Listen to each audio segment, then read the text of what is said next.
ವಿಜಯನಗರ ಜಿಲ್ಲೆ ಕೊಟ್ಟೂರು ತಾಲೂಕಿನ ಹಾಳ್ಯ ಗ್ರಾಮದಲ್ಲಿ ಸುಮಾರು 8 ರಿಂದ 10 ಕಣಗಳಿಗೆ ಬೆಂಕಿ ತಗುಲಿ ಹೊತ್ತಿ ಉರಿದಿದೆ. ಇದಕ್ಕೆ ಮುಖ್ಯ ಕಾರಣ ಜಾಲಿ ಮರದ ಮೇಲೆ ಹಾದು ಹೋಗಿರುವ ವಿದ್ಯುತ್ ತಂತಿ.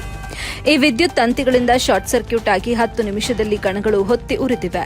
ಕಣದಲ್ಲಿರುವ ಟ್ರ್ಯಾಕ್ಟರ್, ದನಗಳನ್ನು, ಕುರಿಗಳು ಹಾಗೂ ಮೆಕ್ಕೆಜೋಳದ ರಾಶಿಯನ್ನು ಬೆಂಕಿಯಿಂದ ಬಣವೆಗಳು ತಡೆಗಟ್ಟುವಲ್ಲಿ ಯುವಕರು ಮತ್ತು ಇಲ್ಲಿನ ಊರಿನ ಜನರು, ಸಾರ್ವಜನಿಕರು ಮುಂದಾಗಿ ನಂತರ ಅಗ್ನಿಶಾಮಕ ದಳ ವಾಹನವನ್ನ ಕರೆಸಿ ಬೆಂಕಿ ನಂದಿಸಲು ಪ್ರಯತ್ನಿಸಿದರು. ಸ್ಥಳಕ್ಕಾಗಮಿಸಿದ ಕರ್ನಾಟಕ ರಾಜ್ಯ ರೈತ ಸಂಘ ಹಸಿರು ಸೇನೆ ಸಂಘಟನೆಯ ರಾಜ್ಯ ಉಪಾಧ್ಯಕ್ಷರಾದ ಎನ್ ಭರಮಣ್ಣ, ತಾಲೂಕು ಅಧ್ಯಕ್ಷರಾದ ಶ್ರೀಧರ್ ಹಾಗೂ ಗ್ರಾಮದ ಶಿವಜ್ಜ ಮಾತನಾಡಿ, ನಷ್ಟವಾದ ರೈತರಿಗೆ ತಹಶೀಲ್ದಾರರು ಮತ್ತು ಜಿಲ್ಲಾಧಿಕಾರಿಗಳು, ಸಂಬಂಧಪಟ್ಟ ಅಧಿಕಾರಿಗಳು ಕೂಡಲೇ ಸರ್ಕಾರಕ್ಕೆ ವರದಿ ಒಪ್ಪಿಸಿ ರೈತರಿಗೆ ಸರ್ಕಾರದಿಂದ ದವಸ ಧಾನ್ಯ, ಮೇವುಗಳನ್ನು ಒದಗಿಸಬೇಕು ಹಾಗೂ ರೈತರಿಗೆ ಸರ್ಕಾರದಿಂದ ಪರಿಹಾರ ನೀಡಬೇಕು ಅಂತ ಮನವಿ ಮಾಡಿದರು. ವರದಿ Prabhu K, AB News Kannada, bureau ಮುಖ್ಯಸ್ಥರು, ವಿಜಯನಗರ ಜಿಲ್ಲೆ.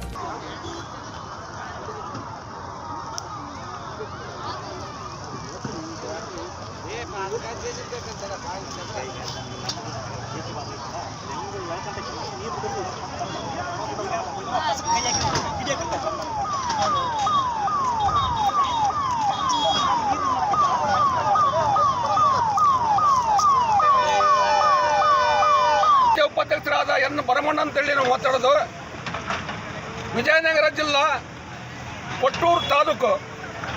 ಕೊಟ್ಟೂರು ತಾಲೂಕಿನಲ್ಲಿ ಯಾಳ್ಯ ಅಂತ ಒಂದು ಗ್ರಾಮ ಬರ್ತದೆ. ಆದರೆ ಇವತ್ತು ನಮ್ಮ ರೈತರ ಅದೃಷ್ಟ ಅಂತ ನಾವು ಹೇಳಬೇಕಾಗಿದೆ.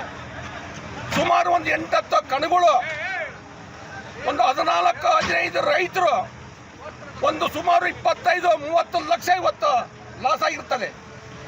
ಆದ ಕಾರಣ ಇದಕ್ಕೆ ಸಂಬಂಧಪಟ್ಟ ಅಧಿಕಾರಿಗಳು ಇದನ್ನ ಇನ್ಸ್ಪೆಕ್ಷನ್ ಮಾಡಿ ಯಾವ ರೈತರು ಎಷ್ಟು ಮೇವು ಸುಟ್ಟತೆ, ದವಸ ಸುಟ್ಟತೆ ಅಮ್ಮದೇ ಹೊತ್ತು ಕರೆಕ್ಟಾಗಿ ಇನ್ಸ್ಪೆಕ್ಷನ್ ಮಾಡಿ ಸಂಬಂಧಪಟ್ಟ ಅಧಿಕಾರಿಗಳು, ಗ್ರಾಮ ಲೆಕ್ಕಾಧಿಕಾರಿ ಇರ್ಬೋದು, ತಹಸೀಲ್ದಾರ್ ಸಾರ್ ಇರ್ಬೋದು, ಕೃಷಿ ಇಲಾಖೆ ಅಧಿಕಾರಿ ಇರ್ಬೋದು, ಇವತ್ತು ಕರೆಕ್ಟಾಗಿ ಇನ್ಸ್ಪೆಕ್ಷನ್ ಮಾಡಿ ನಮ್ಮ ರೈತರಿಗೆ ಸರ್ಕಾರದಿಂದ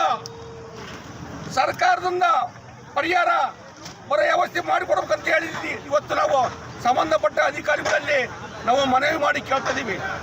ಯಾಕೆ ಕೇಳ್ತೀವಿ ಅಂದರೆ, ಇವತ್ತಿನ ಕಾಲದಲ್ಲಿ ಯಾವುದೇ ಒಂದು ಬಂಡಿ ಮೇವು ತರಬೇಕು ಬಂದರೆ 7-8 ಸಾವಿರ ರೂಪಾಯಿ ರೊಕ್ಕ ಬೇಕು. ಆದರೆ ಇವತ್ತು ಇಂಥ ಮಳೆ ಬೆಳೆಯಾಗ ದವಸ ಧಾನ್ಯ ಏನು ಮೆಕ್ಕೆಜೋಳ ಬೆಳೆದ್ರು ನಮ್ಮ ರೈತರು ಅದಕ್ಕೆ ಸರಿಯಾದ ರೇಟ್ ಇಲ್ಲ ಅಂತ ಅಧ್ವಾನದಲ್ಲಿ ಇವತ್ತಿದ್ದು ದನ ಕರುಗಳು ಕಟ್ಟಿದ್ರೆ ರೈತ ಇವತ್ತು ಇಷ್ಟೊಂದು ಲಾಸ್ ಆಯ್ತಂದ್ರೆ ಒಂದು ಬಂಡಿ ಮೇವು 8-10 ಸಾವಿರ ರೂಪಾಯಿ ಬರ್ತದೆ. ಅದನ್ನ ಲೆಕ್ಕ ಹಾಕಿ ಇವತ್ತು ಸಂಬಂಧಪಟ್ಟ ಅಧಿಕಾರಿಗಳು ಸರ್ಕಾರಕ್ಕೆ ವರದಿ ಕೊಡಬೇಕು.